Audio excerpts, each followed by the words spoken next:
Okay, so today's daf is daf of Zion, correct? 27. And it's a very difficult daf.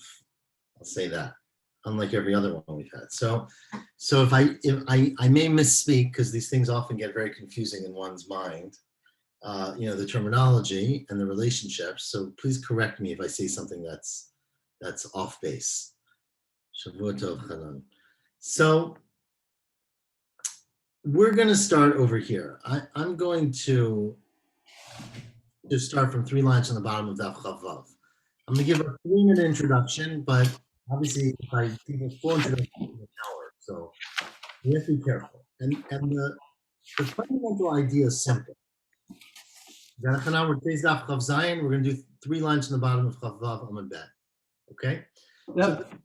So the basic question here, which we've discussed in different ways, is that obviously Yibam is straightforward, right? There's a man married to a woman. He dies without children. He's got brothers. His brother or brothers have to do Yibam to his widow. If they choose not to, they do Chalitza, and that's it. Obviously, the case got more complicated because there could be many brothers, there could be many wives, which is what we call Tzara. And we did say that if you have a Tzara in general, the brother does Yibam or Chalitza for one of the widows, right? Not all of them, and just one is sufficient. The challenge became that there could be situations in which, let's say there are 2 sisters from 2 different brothers who fall to Yibam, so you can't marry both of them. And the reason you can't marry both of them is you can't marry sisters, right? And so what happens then? And we talked a lot about this concept of Zika, right? Before you've actually married them, there is some connection because of the biblical commandment. And so there's already a connection in some ways between the living brother, Ruvain, and these sisters, his widows. And that limits his degrees of freedom, as we might put it. So the question we came up with yesterday is that, again, the case in the Mishnah was, or the case in the Braita actually, was that there were 5 brothers and 3 sisters, right? So 3 sisters married to 3 brothers, and all 3 brothers died. And now these 3 sisters fall in front of the 2 surviving brothers, whose names are Ruvain and Shimon. So the Mishnah made it sound like, the Braita actually, Ruvain does Chalitza to one. Now, Ruvain cannot do Yibam to either, because even though neither one really has, we'll see why more in later, but even though he has no relationship to either a woman, it's because they're both zakuk to him, right? They fall to him, they're connected to him. The sister would be prohibited because she's the sister of the one who's zakuk to him. She's a achot zakukato, which is D'Rabbanan, of course, right? Midoraita, there's no connection at all. So Midoraita, you can marry one woman, and then you can't marry the second one because the second one is the sister of your wife, right? So that you get, it's an erva. But you can marry one. But the Chachamim said that because there's a zika, there's a connection between the brother and this woman, there's some level of connection of marriage there. And so he not only he can't marry her sister, right? He can't marry the sister of his zikuka, okay? So therefore he can't do Yibam, but the Braita said do Chalitza to one, and then let Shimon do Chalitza to the other one. And then the third one, what happens to the third one, right? So neither one really can marry the third one because they already did Chalitza to her sister. And remember, once you do Chalitza, you have a connection. It's like giving a get. It's like being married and giving a divorce. And so you can't marry 2 sisters. You can't marry the third sister. So the Bright said Shmuel, and we're going to read the words now. Shmuel Amar, this is 3 lines on the bottom, Echad choletz the kulam. One brother can give chalitza to all of them. Now we think that means to all 3 women, right? So 3 women are alive. They're sisters. They've all fallen to Yibam. Let one brother do chalitza to all of them. Now it says it doesn't make any sense. Look, Shamina le de Shmuel de Amar chalitza ma'alya be'ina. We know that Shmuel requires, in order for a woman to be permitted to go marry anyone she wants, right? Once she's fallen to Yibam or Chalitza, she needs a Chalitza Ma'alya, a good Chalitza. And what does that mean? Damar Shmuel. Now it gets to the case. Says Shmuel, top word of Daf Chav Zayin, Amud Aleph, Chalatz la'achayot. Right? The case here is we only have 3 brothers, let's say. Right? So again, it doesn't really matter how many brothers, but there's 2 brothers who died, and they were married to 2 sisters. Okay? However, not only were they married to two sisters, but they were married to two sisters plus another wife, right? So now Reuven and Shimon, let's say in this case, died, and Levi's left behind. But Reuven was married to Rachel, and Shimon was married to Leah. Maybe I got that backwards. Either way, let's just say one's married to Rachel, one's married to Leah, who are sisters. However, Rachel has a second wife, it's Sarah. We'll call her Sarat Rachel. Levi has a second wife called Sarat Leah. So now, I meant Leah, not Levi. Leah has a second wife, right? So these two sisters, so you got it, the two sisters fall to Yibam, Rachel and Leah, right, to one brother. He can't marry both of them. But not only do these two sisters fall into Yibam, but each one has a tzara. So there are four women who fall to Levi in order to do Yibam or Chalitza. Because his brother Reuven died and he was married to a sister and a foreigner, a tzara. His brother Shimon died and she was married to the other sister and a foreigner. And so now there's four women who need help. So what does Levi do? Okay, so he obviously can't marry anybody, to be very honest with you. But let's figure out why. Says the Gemara, we'll see the case. Shmuel says, Chalatz la'achayot. If Levi goes and gives chalitza to Leah and to Rachel, to the two sisters, lo nifterut tzarot. He doesn't get rid of the tzarot. The tzarot are still zakuk to Yibam.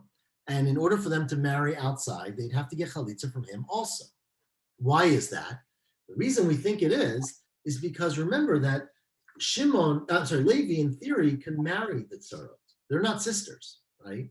But he can't marry two sisters. He can't marry Leah and he can't marry Rachel. And he can't marry either of them because each one is achot zikukato, the sister of someone he's connected to. And so since he can't marry, do Yibam to Leah or to Rachel, the chalitza he does to them is what's called chalitza garua. It's called an inferior chalitza. Because remember, chalitza is usually contingent on doing Yibam. If you can't do Yibam, your chalitza is a weaker chalitza. And says Shmuel, therefore, the chalitza to the sisters will not pater the tzarot.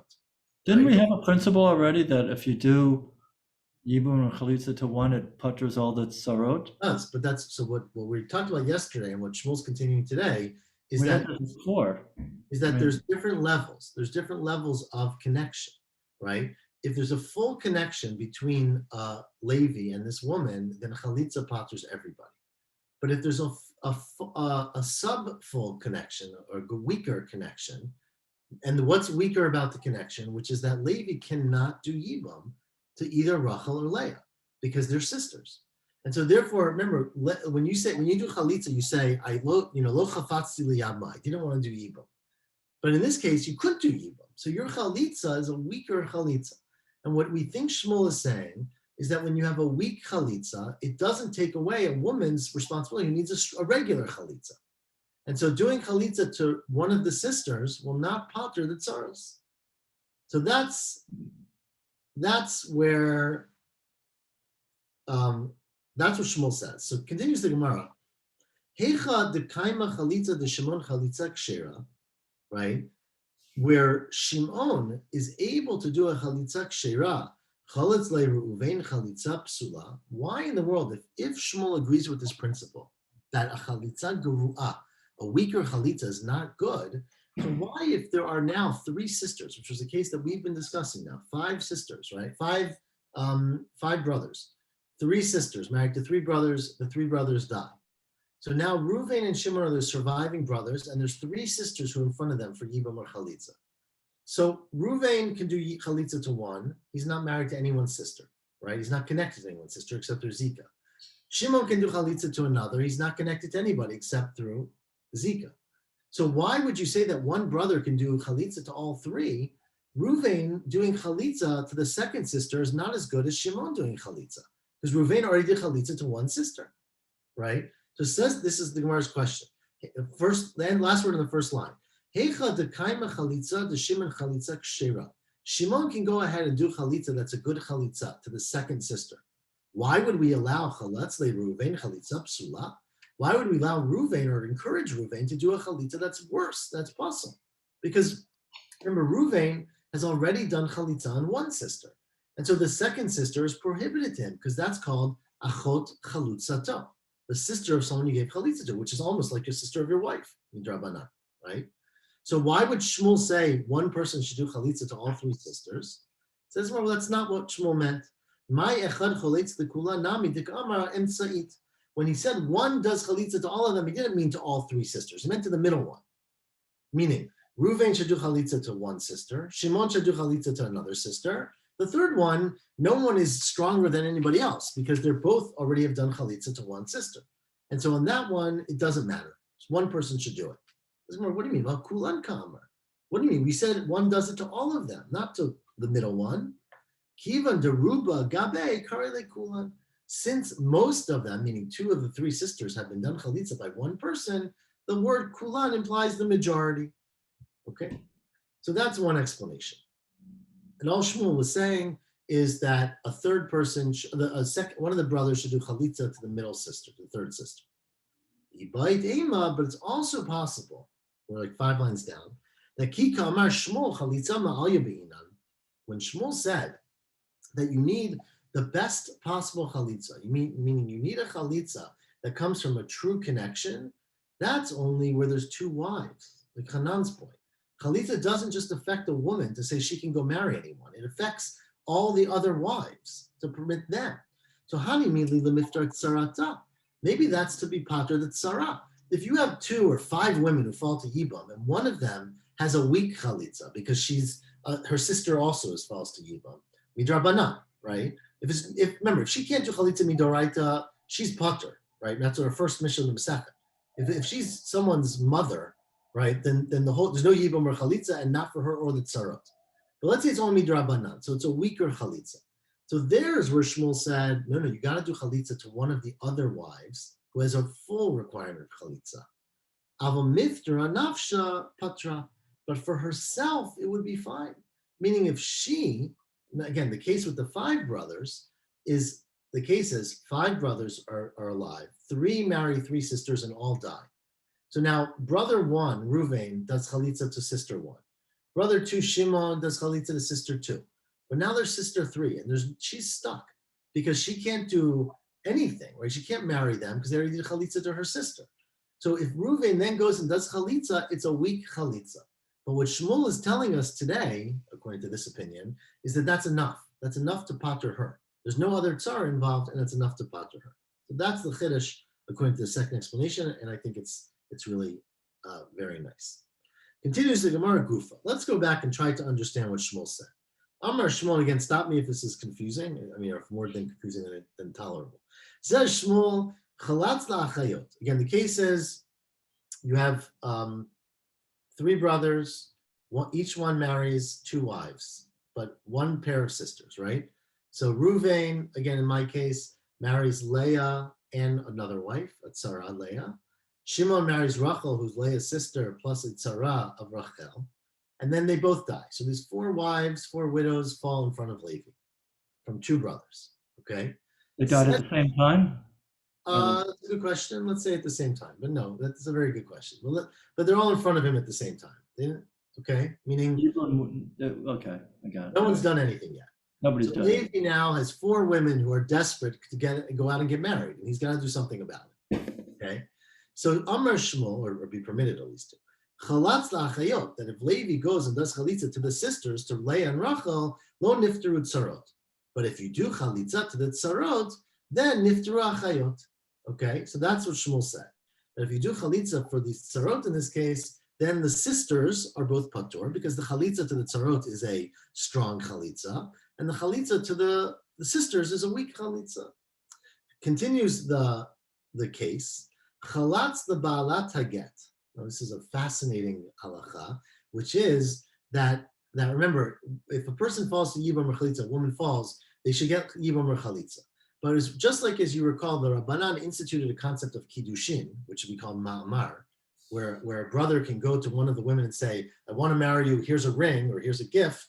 That's called Ma'amar. A brother can also walk over to one of them and say, I don't want to have anything to do with you, here's a get. Now, a get does not pater her from Chalitza. She still needs Chalitza. But once you've given a get, midrabanan, you can never marry that person. Okay, that's pretty clear. So basically, a get is a way to say, I never want to do yibum to you. I'm going to do chalitza one day. I can't, whatever, figure it out. We don't have a beit din, but you give a get. Okay. Now let's say you give a get, and then you do chalitza afterwards. Okay? In regular case, there's two sisters. They're not two sisters, two wives, two widows. A person goes over to one and says, here's a get, I don't want to ever marry you. Then he goes back and says, you know what? I want to do chalitza to you. Says Shmuel, chalatz leba'alat haget lo niftarat tzara. That doesn't pater the tzara. And the reason it doesn't pater the tzara is because she's not truly connected to you the same way that tzara is connected to you, because you already gave her a get. So again, it's all drabanan, because get really means nothing min haTorah. But since you made a wedge between you and her midrabanan, she's not as connected to you as the tzara, and chalitza to her doesn't pater the tzara. But the opposite would be fine. The tzara niftara ba'alat haget. If you gave it to the tzara, you would pater the ba'alat haget. Then, continues Shmuel, chalatz the ba'alat ha'ma'amar. Now let's say you have two wives, two widows. You give ma'amar to one of them, and then you change your mind. You say, you know what, I don't want to marry anybody. I want to do chalitza. If you do chalitza to the one you gave ma'amar to, lo niftarat tzara. It does not pater the tzara. Why is that? So Rashi explains, because remember that ma'amar is essentially a kiddushin, right? And so even if you do chalitza after ma'amar, you still have to give a get. And because you still have to give a get, you didn't finish the act. The act of chalitza doesn't free her because she still needs a get. And it won't free her tzara either. But if you give it to the tzara, niftara balat ma'amar. If you give it to the tzara, then you pater the balat ma'amar, the one you gave kiddushin to. Now, that's the end of Shmuel. Ask the Gemara the very, very important question. Again, I'll give the case one more time because I know it's complicated, right? Reuven is married to Leah and another person, it's Sarat Leah. Shimon is married to Rachel and Sarat Rachel. Leah and Rachel are sisters, okay? 4 wives, 2 sisters, the brothers die. And Levi now is sitting there at the Shiva with these 4 widows, right? They're Rachel, Leah, and the Tzara of Rachel and Leah. We said that if Levi gives chalitza to the sisters, that's not a good chalitza because they already can't get married, right? And so it doesn't pater the tzarot. But if he gives chalitza to the tzarot, they can get married. That's better. Ask the Gemara today, right now, why is it any better? Ma'ishna le'achayot d'lo niftaru tzarot. Why is it that if you give chalitza to the achayot, or where the first aleph is for the bach, like a third of the way down, why is it that if you give chalitza to the sisters, that you don't pater the tzarot, the havide achot isha bezika, because they're like, through zika, they are like your sister's wife, right? Your wife's sister, sorry. So you're already connected.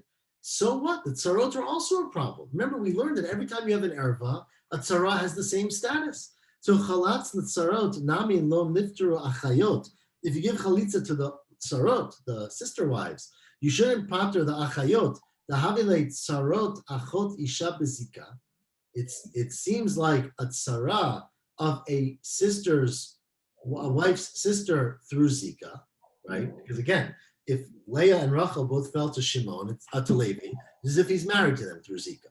And so the tzara is the tzara of the wife's sister, which is just as bad as a wife's sister in the first mission. That's only because you hold of zika. Because you hold that since they fell to him, they're already as if they're married. But Kasavar Shmuel ain't zika. What do you mean Shmuel holds ain't zika? For the last 5 pages, Shmuel's not one person holds yesh zika. Well, Amar Shmuel yesh zika. Shmuel says it very explicitly. No, so the divrei ha'omer ain't zika ka'amar. What Shmuel is saying, according to the one who says ain't zika, that's how I'm explaining this. But it's not his own opinion. He's trying to explain according to the opinion of ain't zika. So now ask the Gemara the next question. Which is Hanan's question. If you give chalitza to the sisters, you said you don't pater the tzara. Why? What about the order, right? I understand, assuming that you do Leah first, right? So you give chalitza to Leah, and then Rachel is prohibited to you because she's achot chalutzato, the sister of a person you gave chalitza to. Her tzara is also a tzara of achot chalutzato, a tzara of an erva, right? So I understand tzara de Rachel, she's not patar, because kivan de chalatz la Leah, since you gave chalitza to Leah, then when you go and do chalitza to Rachel, her sister, other chalatz the Rachel, havile chalitza de Rachel chalitza psula. It's a chalitza psula, or what we called yesterday a chalitza geruah. a weak or a incomplete chalitza. But what about the first one step? The first move you did was you went and gave chalitza to Leah. At that time, you're not married to anybody. You're not related to anybody. Why doesn't that pater her tzara? El tzara de Leati pater. Says, well, you're right. But that's what he meant when it said, Milo nifteru tzarot, nami tkamar tzara derachel. It means it doesn't get all the tzarot off the hook. The fact that you gave chalitza to Leah and Rachel only gets the tzara of Leah, not the tzara of Rachel. That doesn't, it says plural. Hatzarot kamar. Well, tzarot is a general term, it means the tzarot. Tzarot da'alma. Ihachi, says Gemara, well, what about the opposite case? Ihachi chalatz the tzarot niftura chayot. It says that if you gave chalitza to the tzarot, then the sisters become patur. So and asking, where is that true? Atzarat Rachel mi niftara. Would the tzara of Rachel pater Rachel? That's none. We know. And again, this is very important. Mishnah later on. Asur adam bitzarat krovat chalutzato. A person is prohibited to marry a tzara of a relative of a person that he gave chalitza to. So let's go backwards. You gave chalitza to Leah. So Rachel is the relative of Leah. You're not allowed to marry the tzara of the relative of Leah, right? So you can't marry the tzara of Rachel any more than you can marry Rachel. Says to her, well, you're right. But Shmuel Nami hitchil v'lo hitchil kamar. Shmuel was saying, how should you start your activities here? Meaning, hitchil ba'achayot. If you start off by marrying one of the, by doing chalitza to one of the sisters, let's say to Leah or Rachel, then you're stuck. Because then the second family, meaning the second brother's wives, let's say Rachel and her tzara, neither one of them can do yibum to you. Because one is the sister of your chalutzato, and one is the tzara of the sister of your chalutzato, right? So they're both quasi-prohibited. But, so that's what it's saying. If you start with the sister, lo yigmar b'tzarot, you can't complete by doing a chalitza to a tzara. It's non, as we said, asur adam b'tzarat krovat chalutzato. You're not allowed to go have a relationship with the tzara of a relative of a person you gave chalitza to.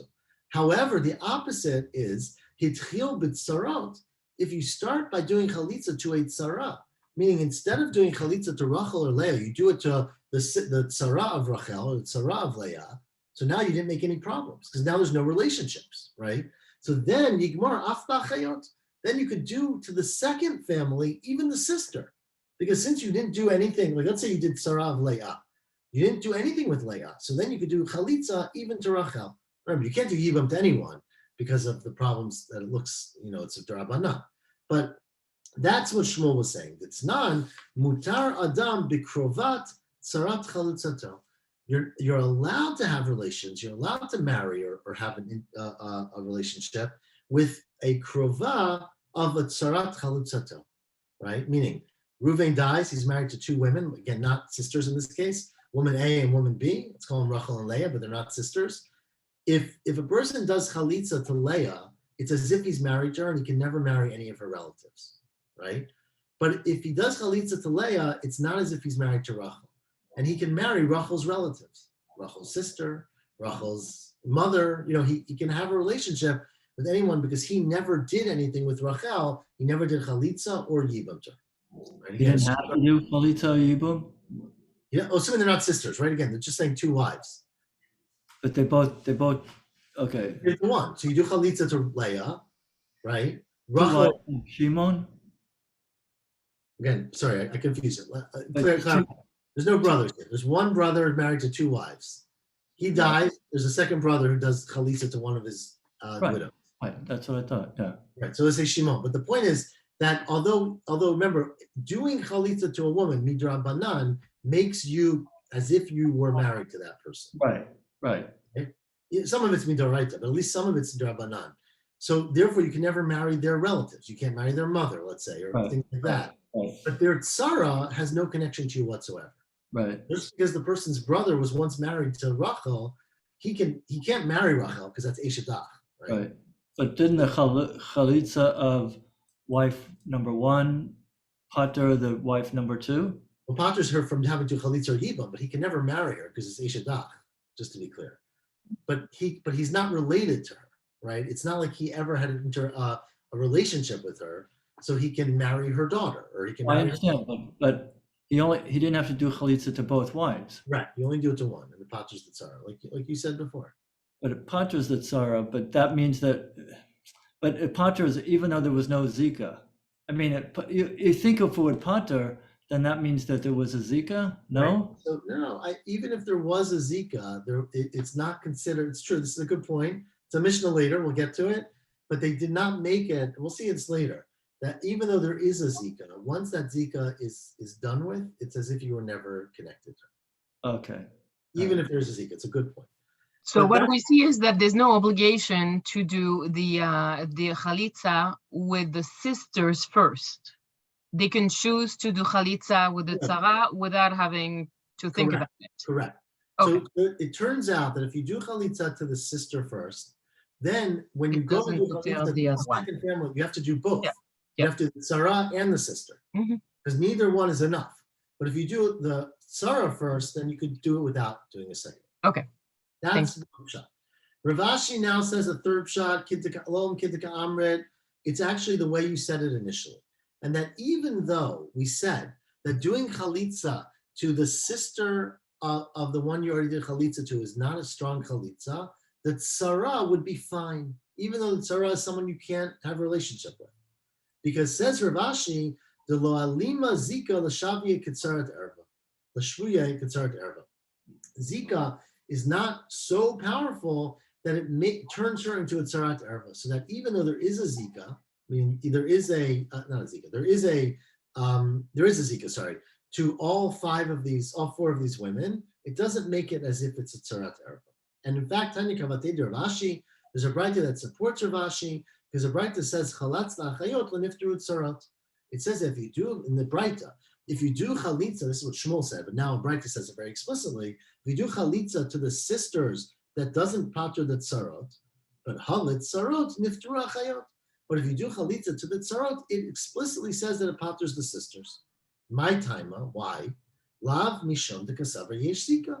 It must be because there is a concept of zika, which is why if you do it to the sisters, it's not good.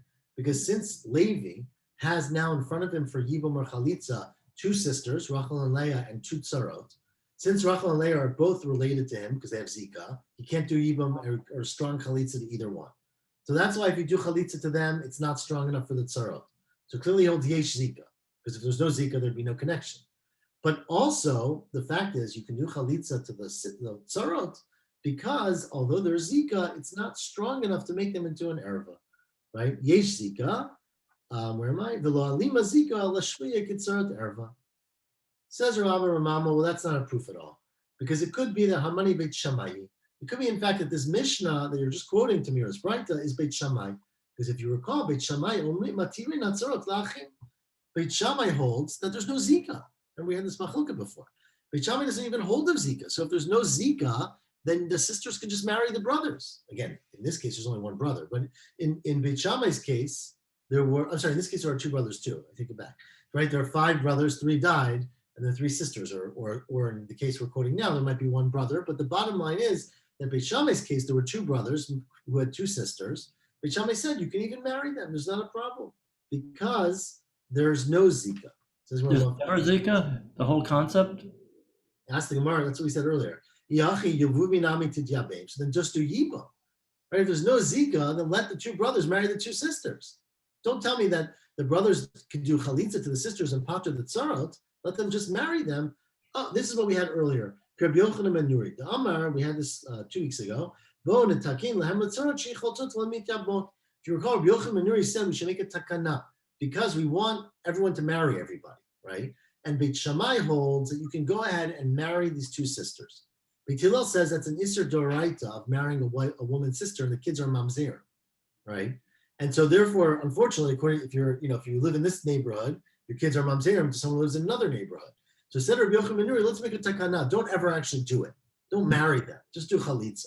Because if you do marry them, it'll end up a situation where, according to you, they're totally permitted, the children and the marriage. But according to Beit Hillel or someone else, they would be absolutely forbidden. And so to avoid that, we said, just let's make a takana, then they should do chalitza. Says Gemara, well, but we said earlier, if you recall the whole Gemara, they didn't conclude that. Amar Mar, that they didn't conclude that rule. They didn't vote on it until there was some emergency and there was some war and they all ran away. Amar of Nachman, Bar Yitzchak, Acharav Chazru v'tiknu.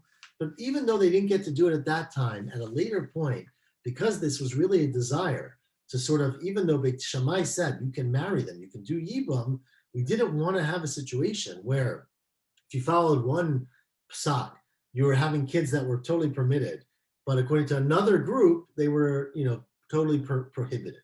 And so therefore this takana in fact was made. And that's why you should do chalitza and not yibam according to this opinion. So that's another opinion to explain the braita that says to do chalitza to the sarot and not to the achayot. Now, iboy, let's ask a question. I'm turning the page, and this is a little bit easier, but we'll be able to read this, I think, a lot quicker. Let's say, remember, we quoted Shmuel. I'm going to review this, but we quoted Shmuel to say that if there are tsarot, remember, right, and you do a chalitza gerua, you do a weak chalitza to one woman, it doesn't pater a tzara who needs a chalitza ma'alya, a strong chalitza. So we gave two examples, earlier today. One was, again, we're not dealing with sisters anymore for a second.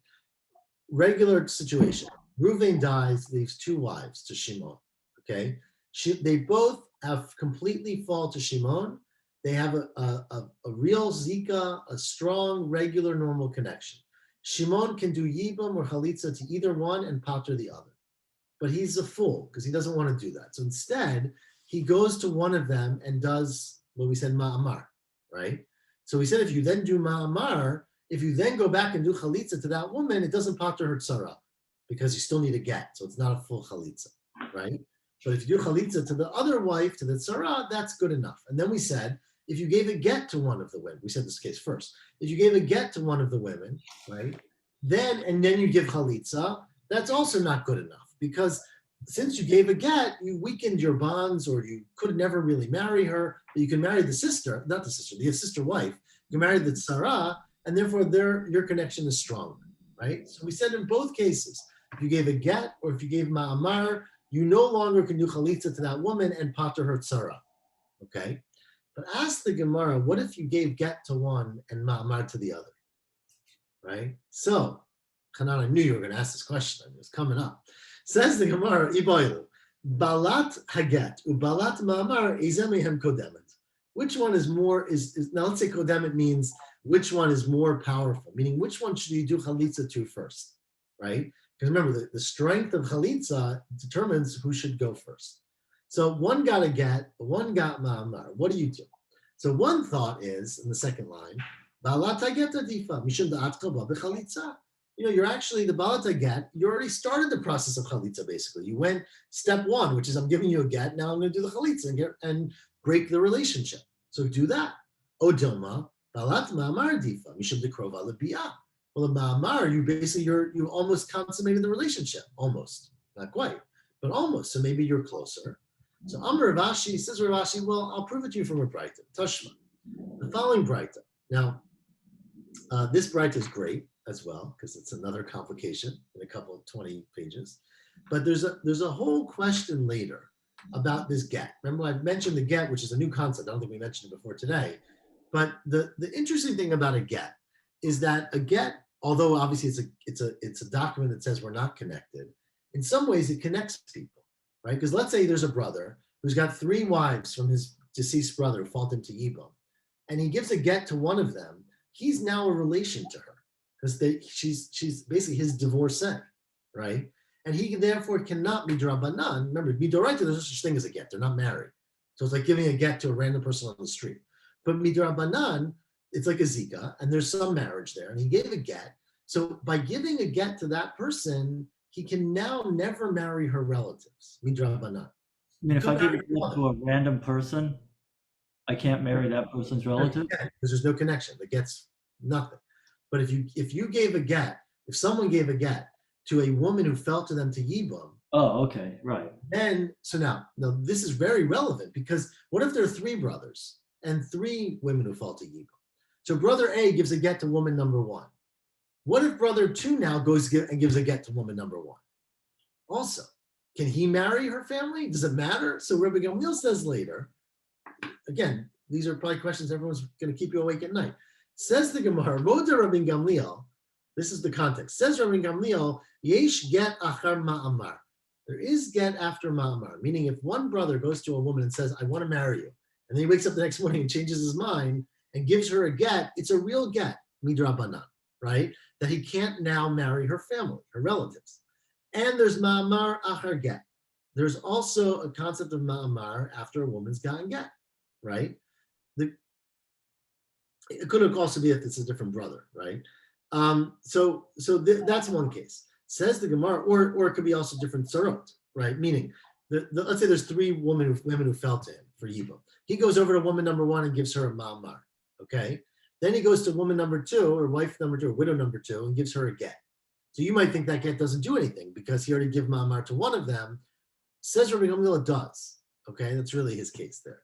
And so what you see here is that since it affects, since you can give a get after ma'amar, and you could give ma'amar after a get, get adif, if a get was more powerful, closer connection, then lo lahani ma'amar batrei, then ma'amar should not have any effect afterwards.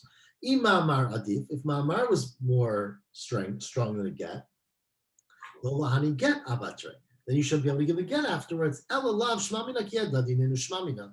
You see that the connection generated by giving a get or giving ma'amar are equivalent. And therefore, back to our original question, we said, which one is first? The answer is, they're equivalent. So you can do either one that you wish first. Amar Rav Huna. We got a place now, we're 10 lines from the top. Says Rav Huna, Amar Rav, Shtei achayot Yevamot, shenaflu lifnei yavem echad. Okay? This is the last case we're going to do today. It's again, pretty quick.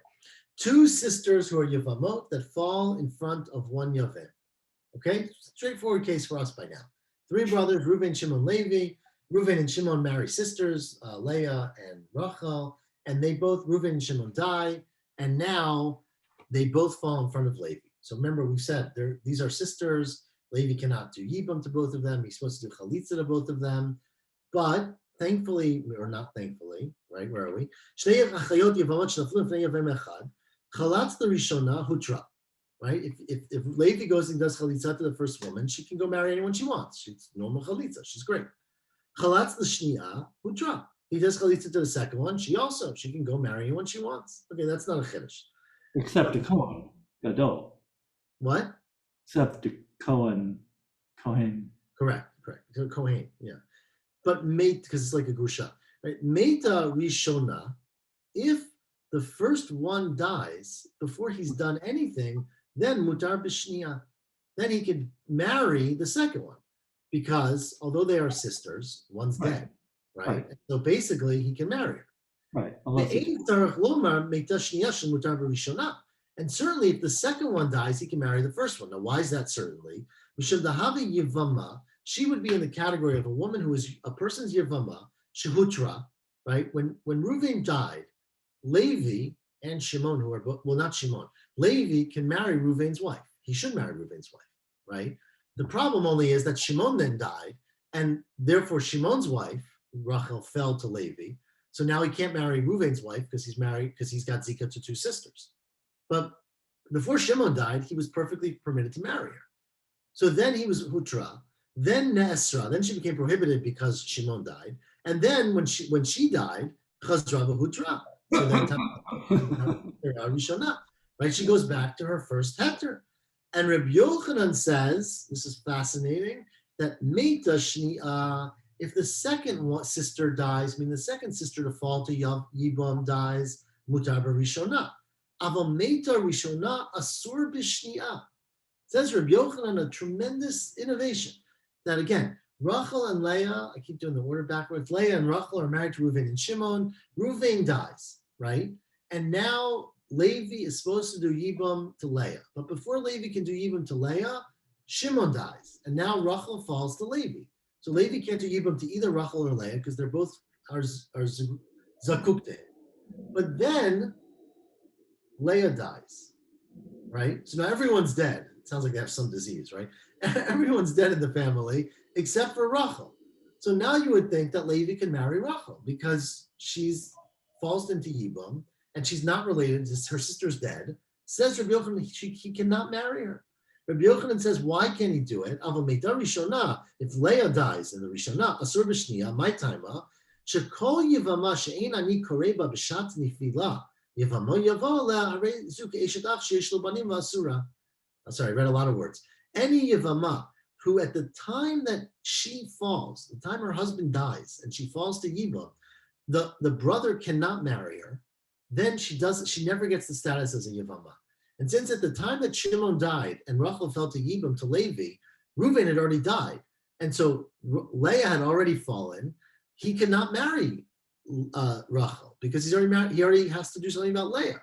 And so since at that time there was no Yibum, even though at a later time Leah died, and now Levi can marry Rachel if he wanted to, once he can't do it in the beginning, she is as if a brother's wife with children, who's an Erva, right?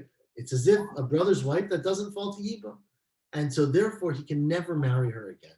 She has a prohibited status. Why? Let's assume it's based on a pasuk that you have to be able to do it at the time of Yibum. If you can't do it at the time of Yibum, the woman's status then becomes brother of wife that isn't for Yibum. He doesn't like this change of status back and forth. Mutar, Asur, and then Mutar. There's one time that matters, which is the Shat Nefila. No, because remember, Rabbi Yochanan admits that if she's permitted to do the Shat Nefila and then becomes Asur, because the brother died, then becomes Mutter again, that's okay. That's not that you can never be Asur. The one moment that matters is Shat, well, the two moments. One is Shat Nefila, and the other is when you actually do it, right? So that's what matters. That's what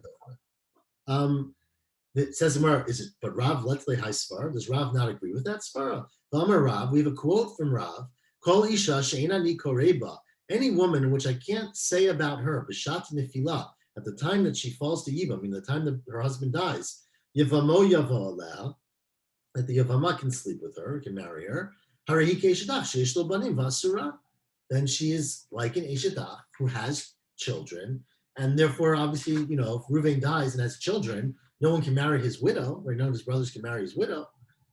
Says Gemara, well, that's Hani Mili Peicha de Koibapa Isra Chot Isha Doraita.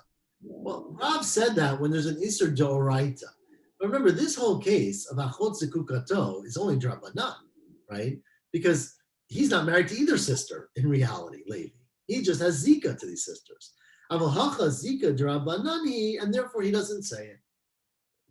Eight Rabbi Yossi Rabbi Chanina Rabbi Yochanan. Rabbi Yossi Rabbi Chanina asked Rabbi Yochanan from our Mishnah. Our Mishnah 2 days ago said, I'm just going to read a few more lines. Arba achim, and this is a quote from our Mishnah from 2 days ago. 4 brothers, right? Shnayim mehem nusin shnei achayot. 2 of the brothers are married to 2 sisters, and they both died. Umeitu hanisuin et achayot. So there's 2 brothers left and 2 sisters. But neither brother can do Yibum, says the Mishnah. The brothers do Chalitza, but not Yibum. Why? According to Rabbi Yochanan, Amai, Leiku Chad, or according to Rav too, Leiku Chad Minayo Lachlot L'Shniya. Let one of the brothers get up and do Chalitza to the second sister who became a Yevama, right? So remember, one brother died, Reuven died, his wife fell to Yibum. Shimon then died, and his wife, who was a sister of Reuven's wife, fell to Yibum. Do Chalitza to the second one, right? Because if you do Chalitza to the second one, then the first wife, the first widow, was Mutter, became Asr, and then became Mutter again, right? So Lachlitz L'Shniya, L'Tavi Rishona, and then the first wife, the first widow, L'Gabi Idach Yevama, it'll be like a Yevama, Shehutra, who was once permitted when her husband died. Then she became Nesra when her brother-in-law, who was married to her sister, died. The Chazra, the Hutra, and then Tachsur, the Hetira Rishon. She should go back to her first Heter. Now, of course, we're going to discuss this tomorrow, so I'm not going to give it away. The difference in this case, of course, is that someone did Chalitza, right? So the act of Chalitza here is what differentiates us, but we'll get to there. But that's the question. Is our Mishnah said there's no solution. According to you, there is a solution. The solution is that the woman who was permitted initially can be permitted again. Amr Leisu, he said, Rabbi Yochanan said back to him, I completely think our Mishnah makes no sense. Achayot eno yodea mi shanan. I have no idea who taught this Mishnah about sisters. I agree. Whoever taught this Mishnah really, which is a way of saying, I don't agree with it. This Mishnah does not add up. Okay, so I don't understand this Mishnah, and therefore I can't. That's what I meant. I don't really understand the Mishnah. I don't think it's right, because according to me, Rabbi Yochanan, and according to Rav, to be clear, but according to me, Rabbi Yochanan, in theory, you should be able to do, even if two sisters fall to two brothers, you should be able to do chalitza to the second sister who fell, and then the first sister was mutar for yibam when her husband died. She became usher when her sister fell to yibam. Now her sister's out of the picture. She should be mutar for yibam, and so therefore I don't really understand our Mishnah. Tomorrow, I think Dov is here. It seems like, so hopefully Dov will pick it up from here tomorrow as to how you could explain our Mishnah and give other rationales for why you can't do yibam in this situation where two sisters fell to two brothers. That is indeed my fate. Yes, it's a hard fate, but it is one that I know you're up for. So we are, exactly. We have faith in you, Doc. Name away. Okay, Shavua Tov, everyone. Thank you for joining. Shavua tov. Thank you, Eli. I hope. Shavua tov to all.